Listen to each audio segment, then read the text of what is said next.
Welcome to Supply Chain Now, the voice of global supply chain. Supply Chain Now focuses on the best in the business for our worldwide audience, the people, the technologies, the best practices, and today's critical issues, the challenges and opportunities. Stay tuned to hear from those making global business happen right here on Supply Chain Now. Hey, good morning, good afternoon, good evening, wherever you may be. Scott Luton and Kim Reuter here with you on Supply Chain Now. Kim, how you doing today? I'm doing wonderful. Excited for the long weekend.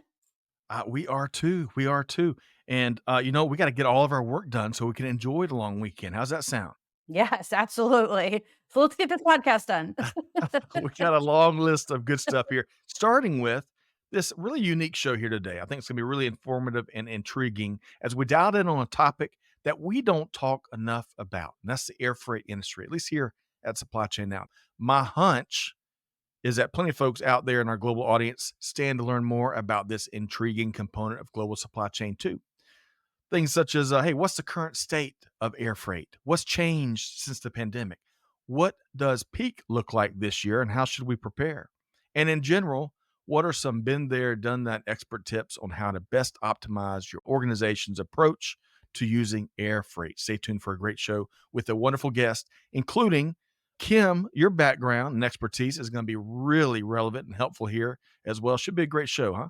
Excellent. Super looking forward to it. All right, so let's get to work. Kim, let's welcome in our featured guest here today, Sean Francisco, Chief Operating Officer for the Americas with Apex Logistics International. Hey, Sean, how you doing today? I'm doing well. Thank you, Scott. Great to see you. Have really enjoyed our conversations. Kim, I tell you, Sean is bringing it here today in an expedited manner. Folks need to stop what they're doing and check it out, right? Yeah. If you are not shipping air freight and working in the e-commerce industry, you're probably losing out on some opportunities. So this is going to be a great conversation. I agree. Well said there, Kim. But here's where we're going to start. Before we get to all the good stuff, we're going to start with a fun warm-up question, Sean and Kim. All three of us and millions of others out there have been really captivated with the Summer Olympics in Paris that wrapped up a few weeks ago, right? I think a lot of folks, as I was sharing pre-show, have come and told me, hey, the Olympics are reinvigorated and we're all just can't wait until LA in 2028. So with all of that said, Sean, I know you're a big fan of the Olympics. What was one of your favorite moments from Paris?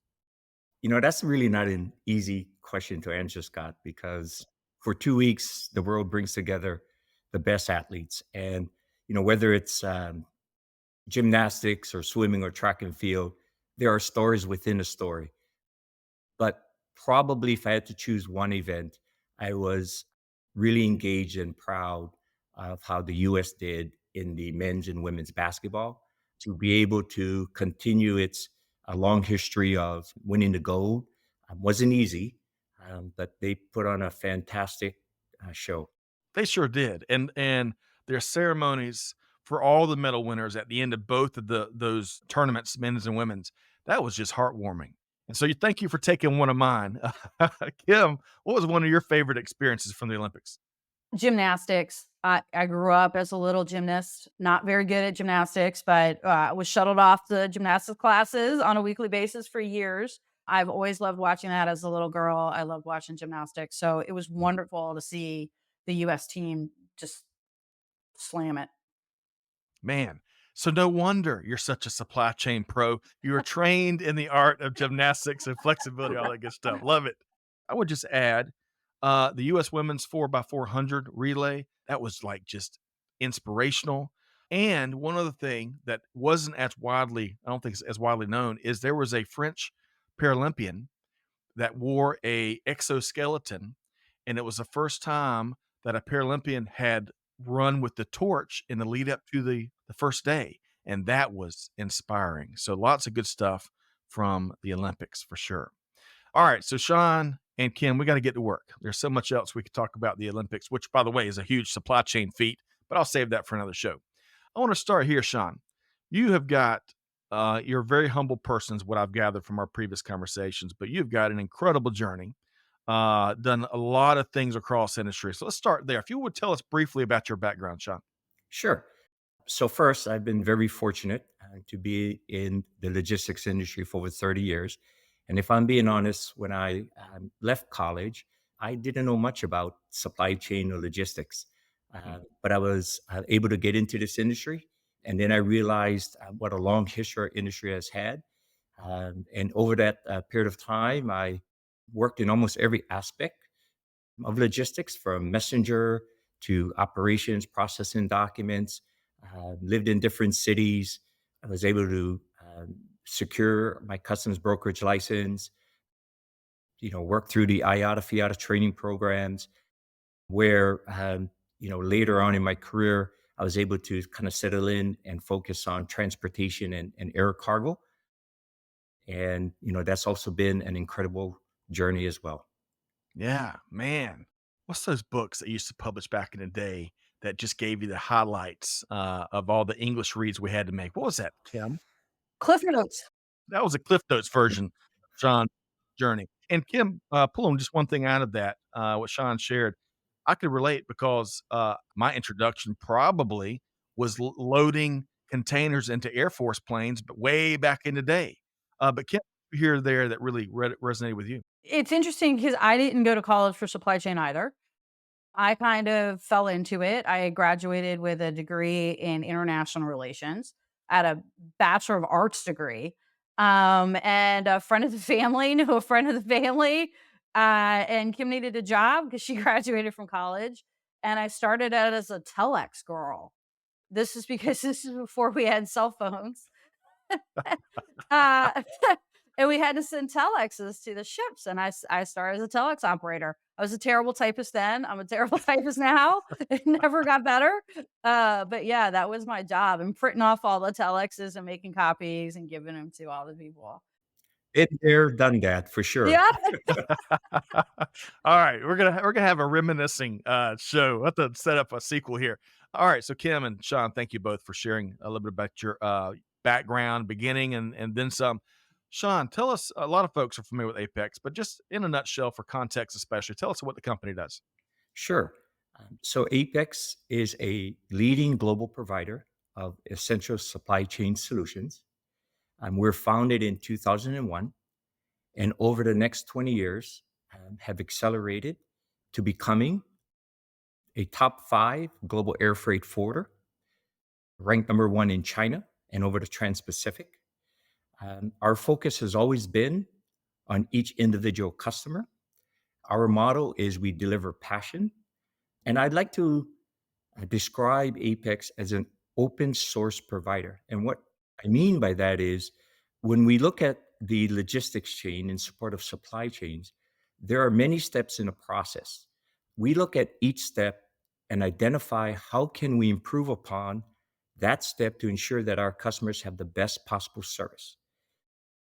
There are many times when we will work with another company to improve on that step. And then there are many situations where we simply will invest and take over that step. Open source means collaborating and working to find the best solution for our customers, and not in a isolated manner where our customers won't always get the best service. Sean, I love that. First off, the rankings are just in time for college football season, so I love that, and congrats on y'all's movement up the rankings and at the top in some cases. And Kim, that last comment he made about no matter what it is, the customer is always the North Star, and that's where the perspective as they assemble solutions that resonates with me. Your thoughts there, Kim? Of course, it resonates with me because that's the Amazon model. But I would say any successful service provider, if you start with the customer and work backwards, you're going to have a much better solution. I think the other thing that Sean pointed to that is really key is understanding every single step in the process and how to optimize that individual step, because that will lead to a better supply chain overall. And I think that was a really great point that Sean brought up. Excellent. Breaking it down, and excelling in each little ingredient. Well said there, Sean and Kim. All right, so we got a great topic here today. I really love how we've couched this thing, Sean and Kim. Air freight roulette, how to win. So, folks, not to tell too much on myself, but I love playing roulette. I might be a sucker. I don't know. It's just easy and it's fun. And sometimes when luck breaks in your favor, I tell you, it can be a lot of fun. So, with that as a ongoing analogy, the gift that keeps on giving, let's set the table a little bit, right? So, Sean, if you would elaborate a bit on the current status of the air cargo industry. I smiled when you said air freight roulette because it seems that our industry has moved into a phase where there are situations where it may be a gamble in regards to what you're trying to achieve. So that's why I kind of smiled, right? And, I'm not a gambling person, but I think everyone's kind of familiar with roulette. And if you think of roulette, your odds is based off of your decision. It can be very precise. I think you can select a specific number. Some have many favorite numbers, but your odds are less in that white ball popping on that number. The simplest and safest bet is selecting a color. Usually, it's red or black. And so, when I think about the state of air freight today, it is really a guessing game. There are a lot of dynamics. I won't simplify the decisions that go into selecting an air freight service or even booking an air freight shipment. But what I do know is that processes and decisions have not really evolved with the new dynamics. And so, what I'm referring to is, in the global pandemic, what everyone saw was that we all got more comfortable with online shipping or shopping, I should say.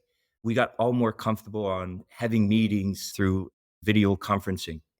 The e-commerce industry rose and took advantage of individuals getting comfortable with online shopping and simply have ran with it and have influenced how air freight services are being purchased and provided in today's environment. So your title, I smiled because, yeah, you can associate with a lot of decisions as a 50-50 proposition of will it work or will it not work? Will you win or will you not win?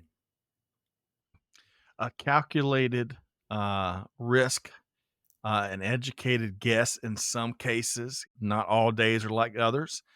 Kim, respond to kind of the opening salvo there from Sean. What did you hear there that really stands out? So picking your partner is key, right? And I think Sean has a lot of expertise he's going to share with us about that. But not all cargo is the same. And it's not always just about the price and whether or not you bought 1 day versus, cargo 3, 4 day. And the other thing that's very interesting, I think, in the air cargo space, and Sean's going to share some stuff with us about this as well, is that just how it's evolved. Especially as we think about it, air cargo, when I started in the supply chain industry, was pretty much for very expensive products or very time sensitive products, right? It was very expensive.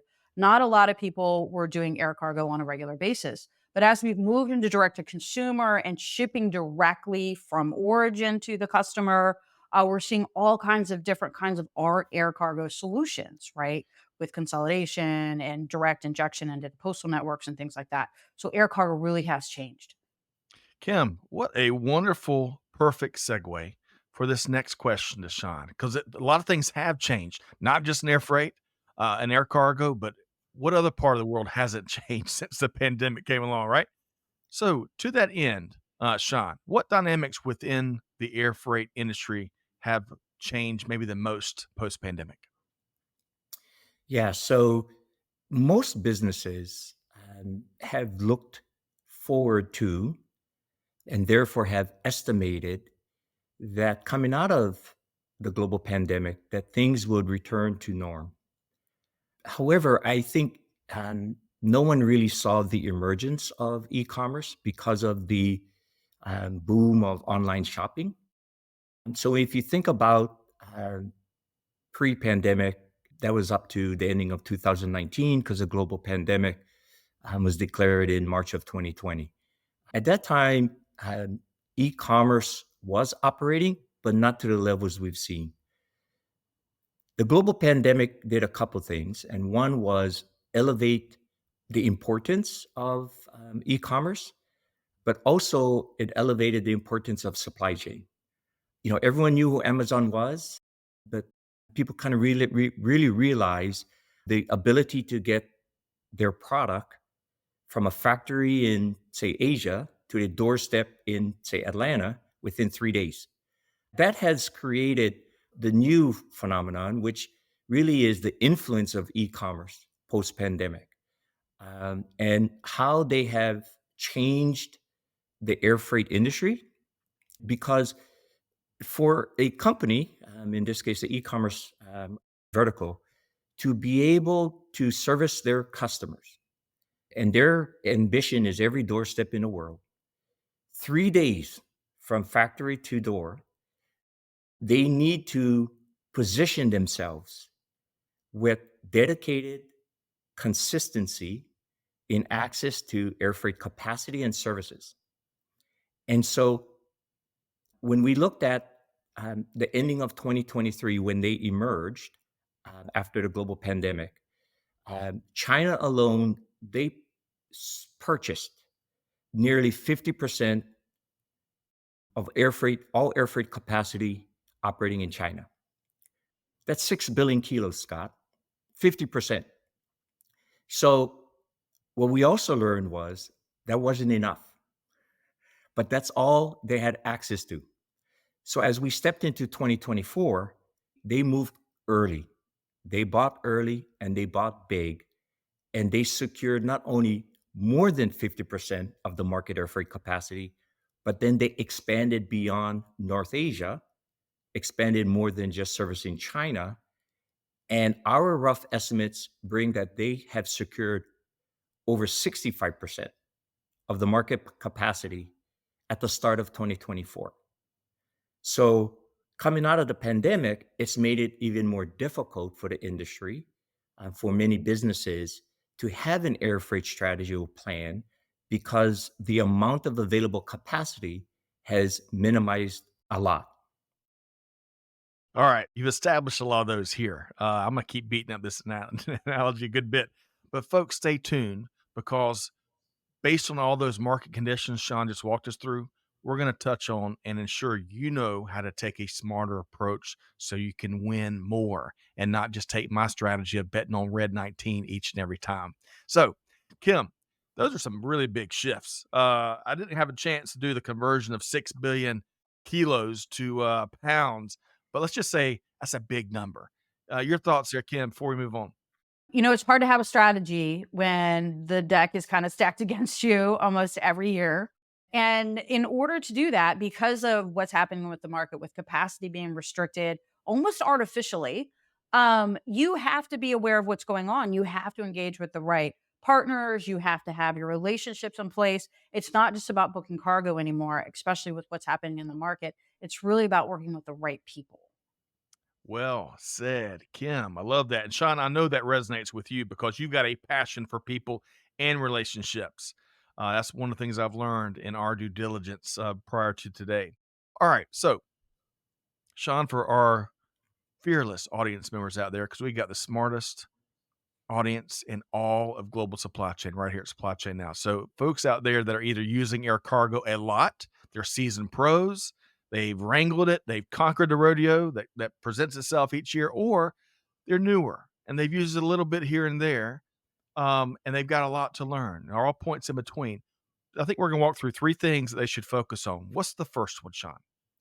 Yeah. So before I answer that, Scott, I just want to say, with your call out of the audience, it is, I'm based here in the US, but they're all over the world. So I do apologize up front if I don't cover a particular area, but I recognize your audience is, it's global.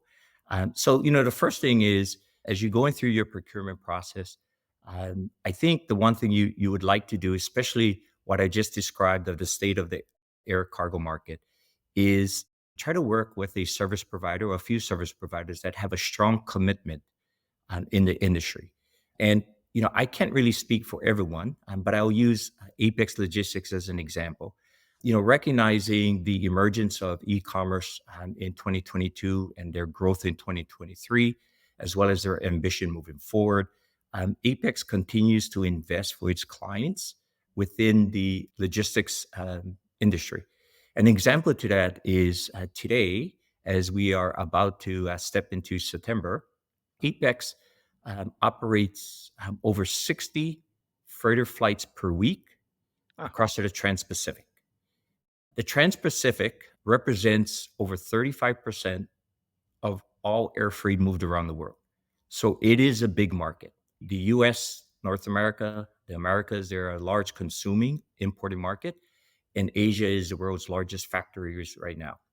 And so 60 flights a week, you just kind of think about that. That's over 3,000 dedicated freighter flights. It is to continue to add capacity because the market has got constrained. If you kind of look at the amount of capacity and the commercial airlines that services the Trans-Pacific market, the Apex dedicated charter fleet would represent probably a top five airline that's operating over Trans-Pacific. And our ambition is to continue to grow that because it looks like many of our customers are not slowing down. They'll continue to grow. And so that customer base ranges from e-commerce to high tech to retail. It seems that growth started during the pandemic when we were helping the government with PPEs, and that kind of expanded forward to where we are today.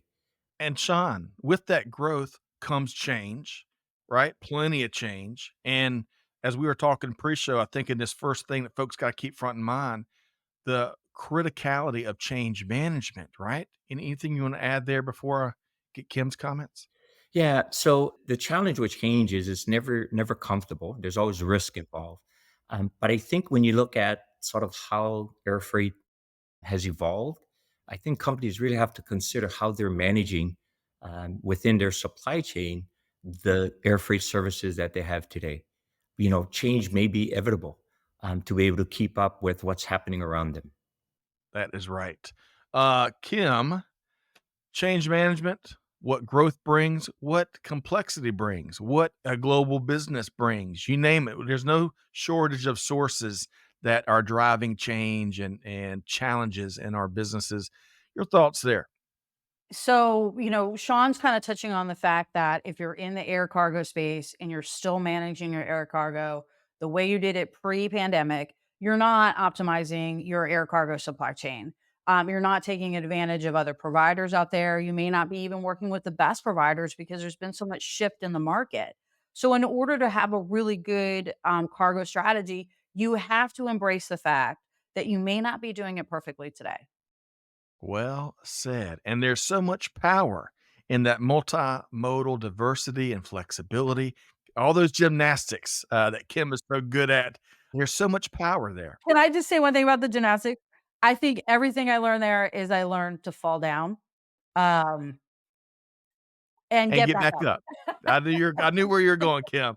Uh, and you know what that is? I'm glad you mentioned that. That is a universal lesson learned, no matter if you're in supply chain, if you're growing up. It's a leadership lesson. We all fall down at various times, but it's being able to pull yourself back up, your team back up, and keep moving forward.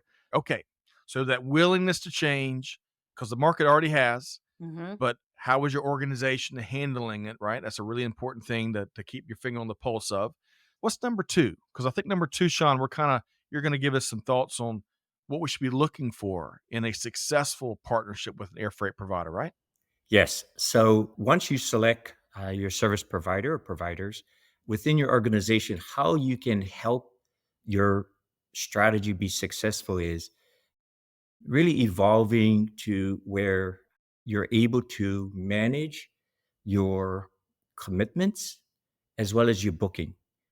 So I have an example for this, Scott. Okay. We all have had the opportunity to travel as passengers. And so if I'm using me as an example, if I know I'm going to fly out in 30 days, I try to purchase my airline ticket.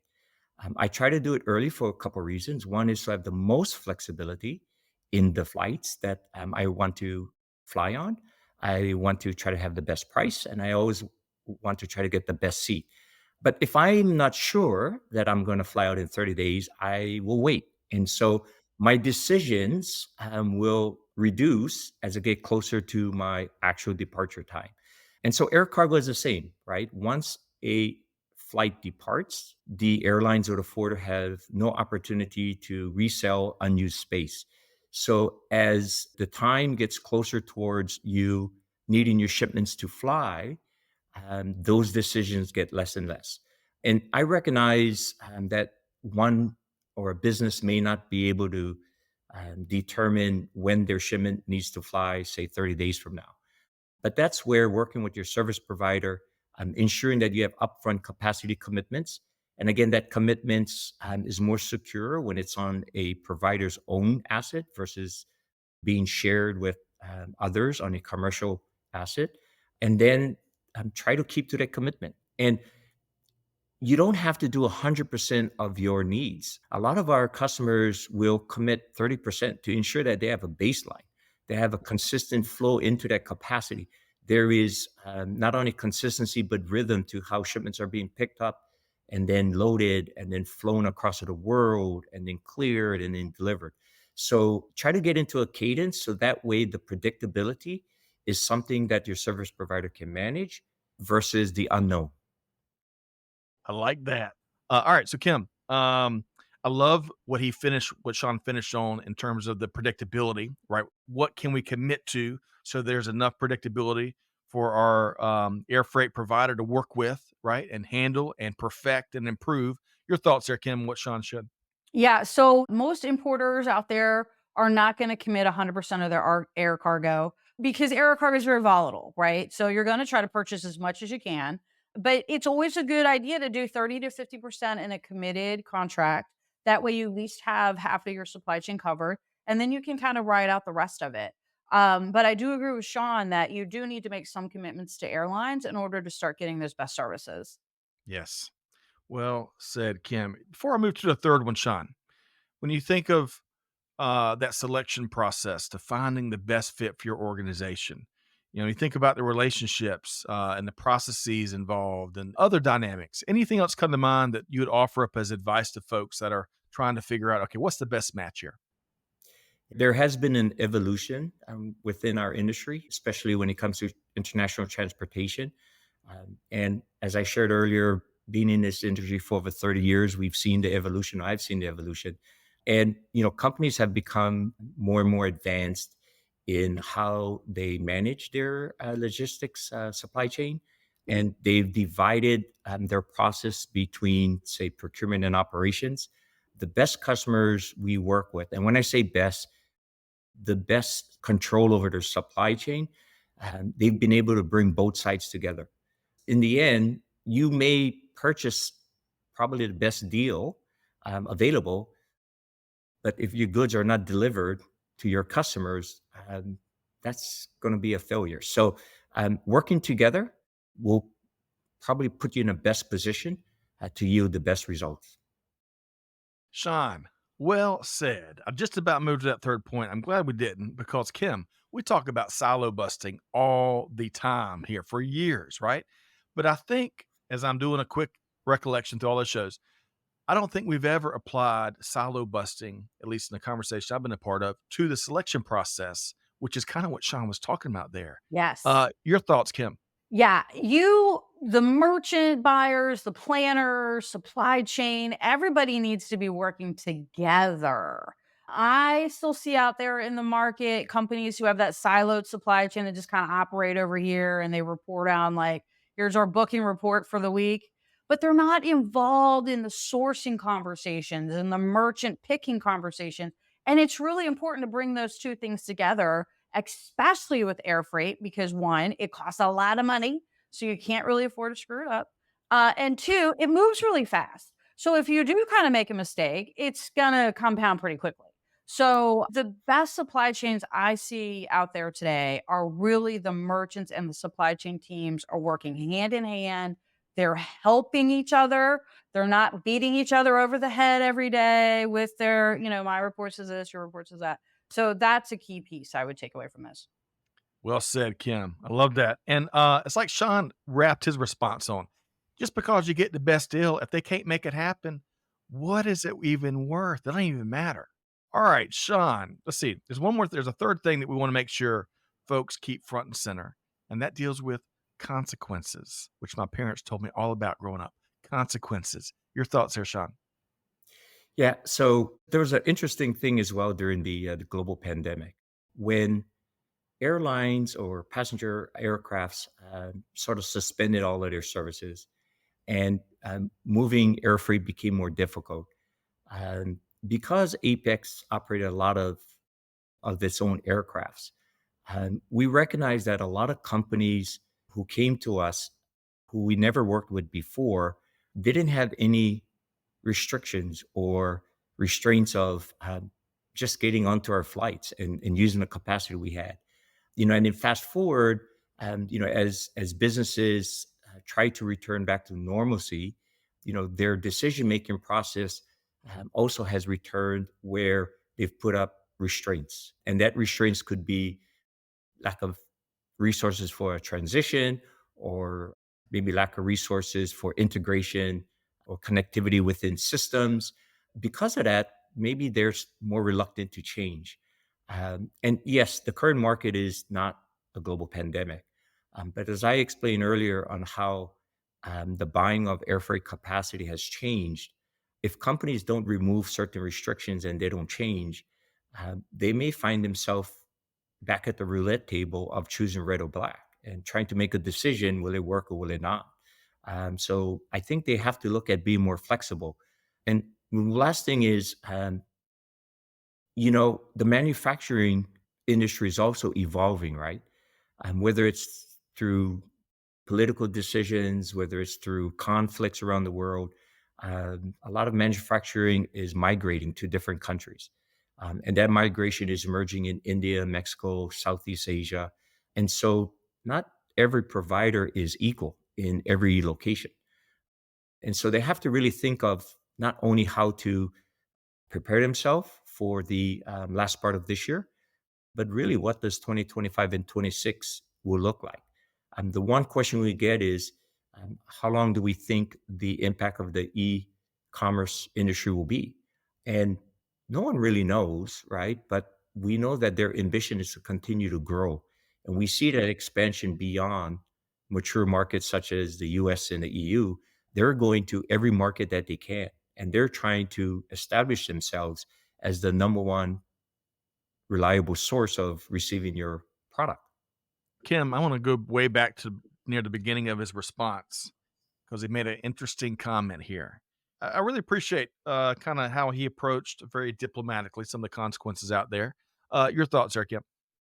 So, we touched on this a little bit earlier in the conversation, and it is this: if you don't have the inventory, you can't sell it. So, choose wisely.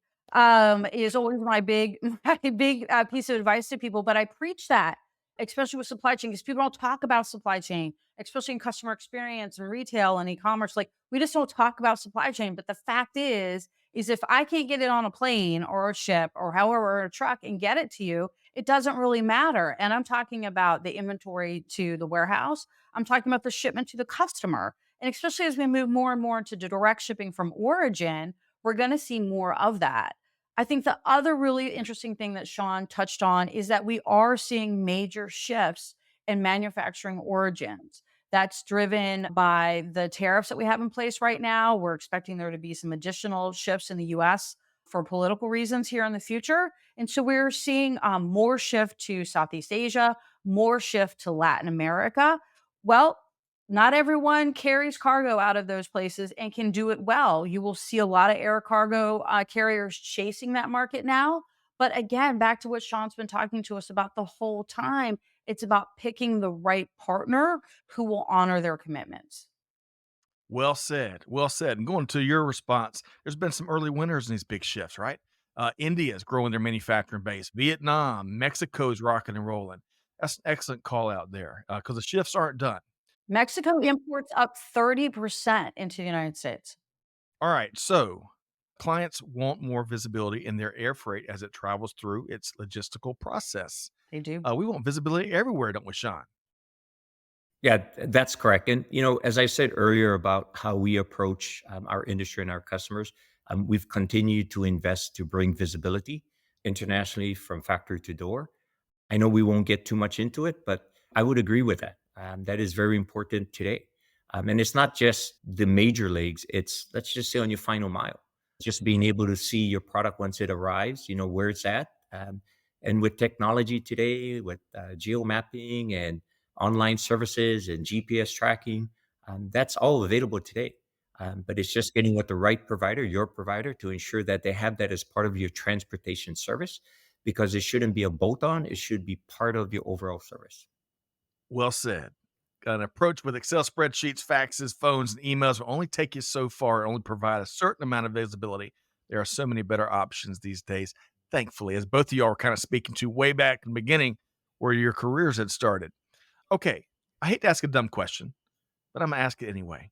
Sean, is it going to be a peak season this year? What does that look like? Scott, it's not a dumb question because it's probably the number one question I receive every year. For the past 30 years, there has been a peak season every year except for one. And the reason for that is I think I should share really what the definition of peak season is. In the past, peak season was, and again, I'm going to use the Trans Pacific as an example, is when businesses imported more in preparation of the holiday shopping season. And so that's usually Christmas. But that has expanded because now you have such events as Prime Day, Black Monday, Cyber Friday, or Black Friday, Cyber Monday. Sorry about that. You can tell who does the shopping in the family. So the definition of peak season is the connection between supply and demand. And when demand is higher, then the price for the capacity or the supply gets higher. But here is what has happened every year. And we're talking about air freight, so I'm going to talk about the commercial airlines. They will raise pricing going into the fourth quarter. It's part of their strategy, it's part of their budgeting. They know that air freight ships heavy in Q1 and Q4. Q1, because many companies want to report a first quarter with strong earnings. And to do that, you need inventory, you need product selling. Q4 is to have enough inventory or product for their commercial or showing well in ending the year. So the airlines will purposely raise pricing in the fourth quarter. Here's the question though, will the demand be strong enough to sustain that pricing? If the demand is not strong enough, then the pricing will soften. If demand is strong, then pricing will continue to elevate.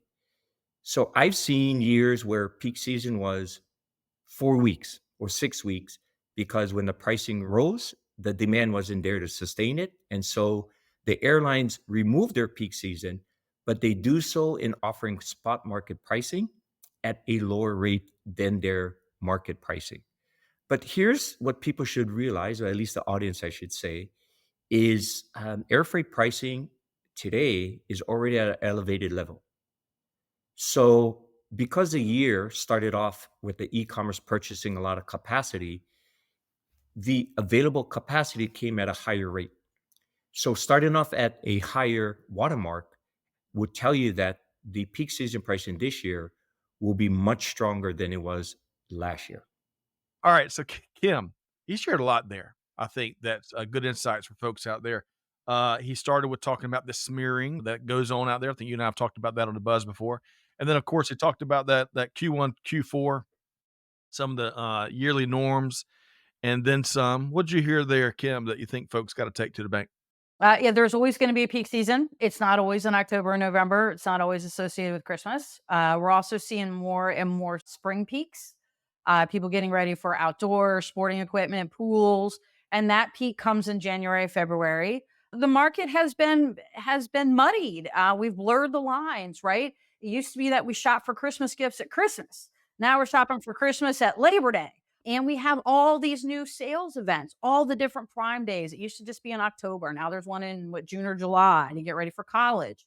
Walmart's jumping on this marketplace sale day So the lines have been blurred on where there is actually even a peak season anymore. Speaking of that smearing, we're shopping year round. Summerween became something this year.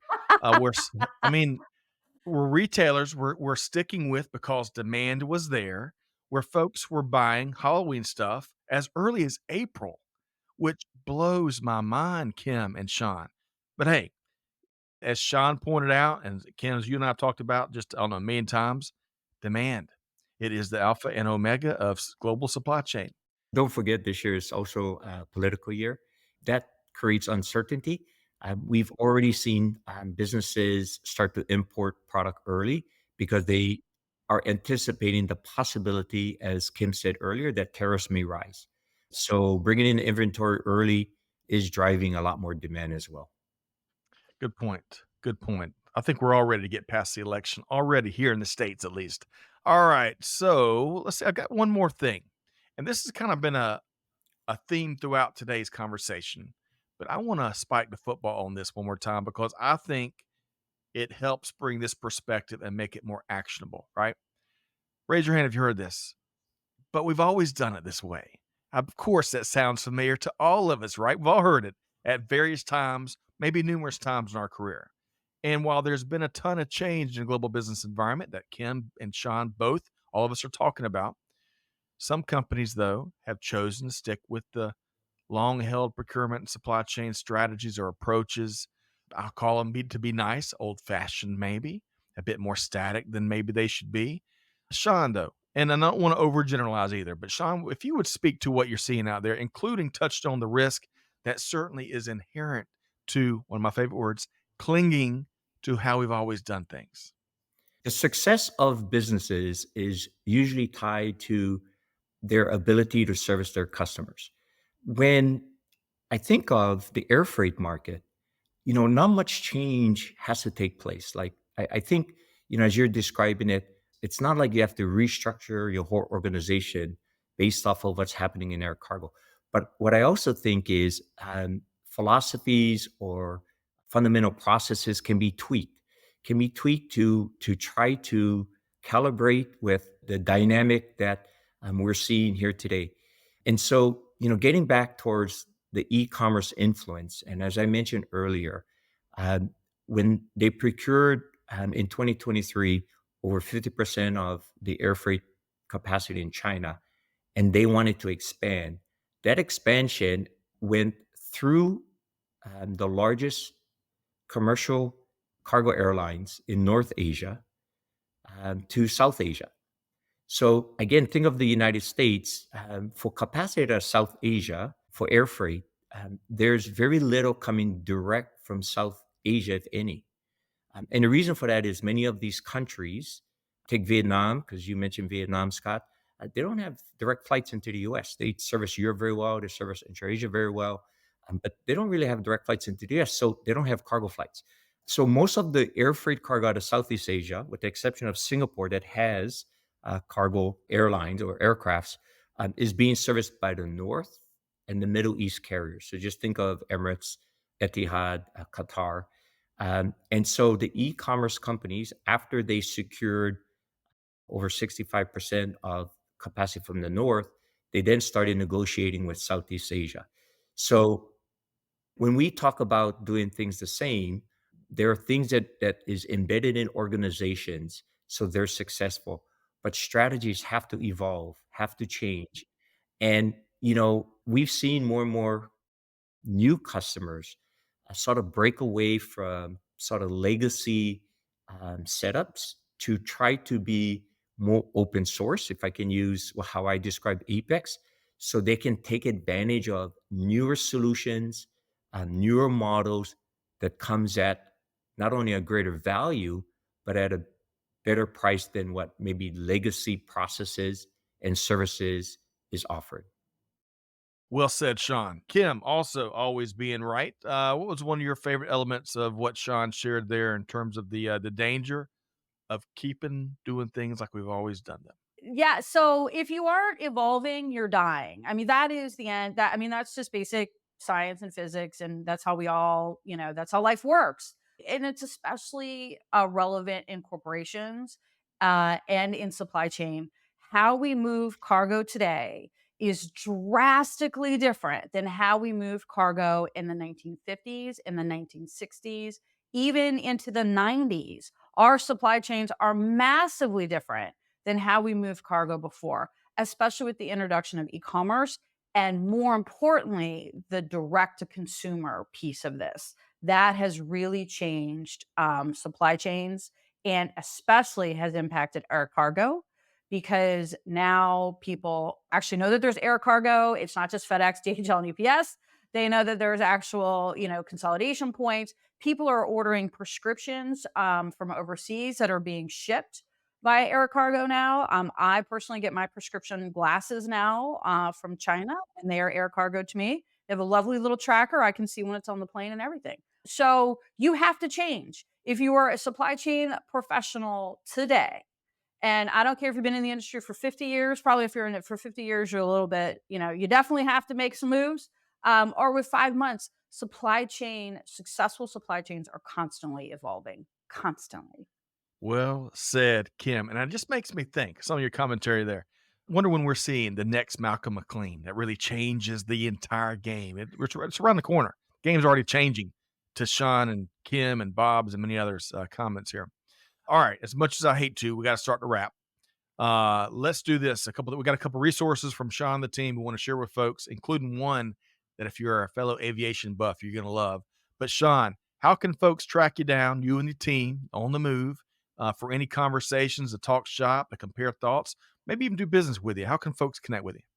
Yeah, so first, they can reach out through our website, www.apexglobe, one word.com. And personally, they can reach me on LinkedIn. I'm invested in this industry. I'm enthused about this industry.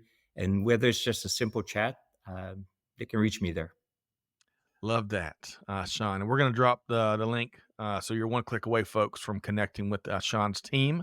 Sean, in that white paper, what's one thing quickly that you can pull out as in a with them? What's in it for me? Watch the folks check it out. Change is good. Options are better. Okay. I'm gonna write that's a t-shirtism. Change is good, options are better. All right. Well, Sean, a pleasure to have you. Kim, before we wrap, though, I loved your last comment. That might have been your key takeaway. You're challenging folks to do business different earlier. But with Sean's t-shirtism there, change is good, options are better, or anything else we've kind of run the gambit on over the last hour. Any last point you want to leave with our audience? Pick the right partner. And that it goes above and beyond pricing. Okay. So when I talk to people about picking the right partner, price is actually the last thing we talk about.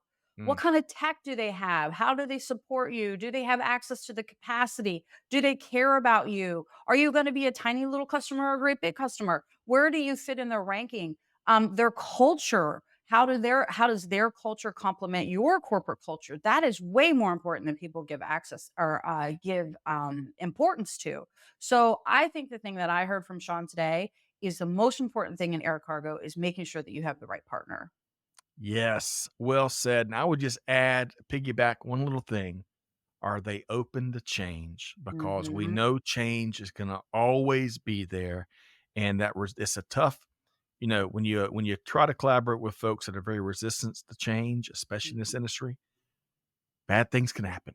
But Mhm. well said there, Kim. Well said, Sean. I want to thank everybody. Thanks. First off, I know we couldn't hit everybody's comment and question out here today. Again, you'll be able to connect with Sean and the team, and we encourage those post-show conversations for sure.